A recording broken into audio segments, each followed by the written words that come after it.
Hello, സുഖമല്ലേ എല്ലാവർക്കും?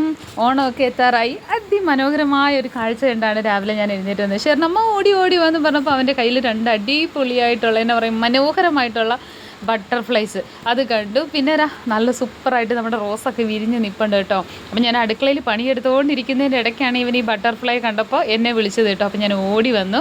അപ്പോൾ പൂക്കളൊക്കെ നോക്കി കേട്ടോ. ഇനി മേളിൽ പോയി പച്ചക്കറിക്കെല്ലാം വെള്ളം ഒഴിക്കണം.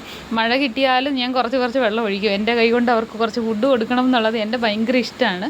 അപ്പോൾ അതുകൊണ്ട് പൂക്കളെല്ലാം വന്ന് കണ്ട് എല്ലാ ചെടികൾക്കും എൻ്റെ കൈ കൊണ്ട് കുറച്ച് വെള്ളം ഒഴിച്ച് എനിക്കതൊരു സമാധാനമാണ്. അവർ വാടി നിന്ന് കഴിഞ്ഞാൽ എനിക്ക് ഒട്ടും മനസ്സിനൊരു സുഖം കിട്ടത്തില്ല. ചില സമയം ഈ ചെടികൾക്ക് വെള്ളം ഒഴിക്കാൻ സമയമില്ലാതെ വാടി നിൽക്കുമ്പോഴല്ലേ എനിക്ക് ഭയങ്കര സങ്കടം വരും. പൊതുവേ എനിക്ക് തുളസി വാടിക്കഴിഞ്ഞാൽ എനിക്ക് ഭയങ്കര സങ്കടമായിരിക്കും. അപ്പോൾ ഞാൻ പറയും പിള്ളേരോട് മറ്റൊന്നും ഒഴിച്ചില്ലെങ്കിൽ തുളസിക്ക് ഒഴിക്കണമെന്ന് പറയും. അപ്പോൾ ഇനി നേരെ അടുക്കളയിൽ നിന്നാണ് ഈ ബട്ടർഫ്ലൈ കാണാൻ ഞാൻ ഓടി വന്നത്. നേരെ വീണ്ടും അടുക്കളയിലോട്ട് തന്നെ കയറിപ്പോട്ടെ. ഇന്ന് എനിക്ക് ഭയങ്കര ഇഷ്ടമുള്ള ഫുഡാണ് ഞാൻ പ്രിപ്പയർ ചെയ്തിരിക്കുന്നത്. ചില സമയത്ത് മാത്രമേ നമുക്ക് അങ്ങനെ സാധിക്കാറുള്ളൂ കേട്ടോ. അപ്പോൾ ഇന്ന് കേർഡ് റൈസ്, അതായത് തൈർ സാദം സൂപ്പറായിട്ടുണ്ടായിരുന്നു. അപ്പോൾ ഷെറിന് ഇന്ന് കളിയുണ്ട്. അപ്പോൾ അവന് കൊടുത്തു വിടണം. അതിന് വേണ്ടിയിട്ട് അവന് പാക്ക് ചെയ്തുകൊണ്ടിരിക്കുകയാണ്. അപ്പോൾ കേർഡ് റൈസ് ഉണ്ടാക്കി, പിന്നെ നല്ല കത്രിക്ക മെഴുക്കുവരട്ടി ഉണ്ടാക്കി കേട്ടോ. വഴുതനങ്ങ കേട്ടോ. അത് ഇവിടെ തന്നെ പറമ്പിൽ തന്നെ ഉണ്ടായതാണ്. നല്ല കറുത്ത വഴുതനങ്ങയാണ്. അപ്പോൾ അതുകൊണ്ടുള്ള മെഴുക്കുവരട്ടി ഉണ്ടാക്കിയിട്ടുണ്ട്. അപ്പോൾ എനിക്ക് ഇങ്ങനെ ഉണ്ടാക്കുന്നത് ഭയങ്കര ഇഷ്ടമാണ് പൊതുവേ.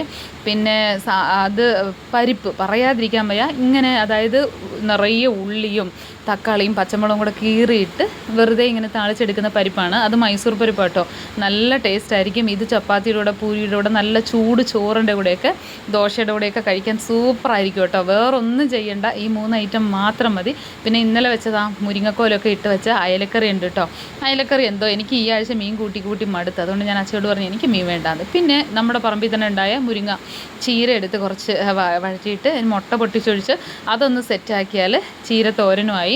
അപ്പോൾ നല്ല ഹെൽത്തിയും നല്ല ടേസ്റ്റും ആയിട്ടുള്ള ഫുഡാണ്. എനിക്ക് ഭയങ്കര ഇഷ്ടമാണ് ഇങ്ങനത്തെ ഫുഡ് കഴിക്കാൻ. ഇറച്ചി മീനും മുട്ടയൊക്കെ ഉള്ളതിനെക്കാട്ടിലും ഇങ്ങനത്തെ ആണെങ്കിൽ എനിക്ക് ചീരയൊക്കെ ഭയങ്കര ഇഷ്ടമാണ് കേട്ടോ. അപ്പോൾ കുട്ടികൾക്ക് മുട്ടയൊക്കെ ഇട്ട് കൊടുക്കുമ്പോൾ ഒന്നാമത് മുരിങ്ങച്ചീരയിൽ എല്ലാ വിറ്റമിൻസും ഉണ്ട്. അപ്പോൾ അതിൻ്റെ കൂടെ മുട്ടയൊക്കെ ഇട്ട് കൊടുക്കുമ്പോൾ കുറച്ചും കൂടെ നല്ലതാണ്. അപ്പോൾ നിങ്ങൾക്കും പറ്റിയാൽ ഇതൊക്കെ ചെയ്ത് കൊടുക്കുക. ഇതൊക്കെയാണ് ഇന്നത്തെ എൻ്റെ അടുക്കള വിശേഷം. അപ്പോൾ എന്നാ കൊണ്ട് വിശേഷം? എല്ലാവർക്കും തിരക്കിലൊക്കെ ആയിരിക്കും, ഓണം ഷൂട്ടൊക്കെ കാര്യത്തിലൊക്കെ ആയിരിക്കും. എന്നാലും ഇത്രയൊക്കെ ഉള്ളൂ എൻ്റെ വിശേഷം.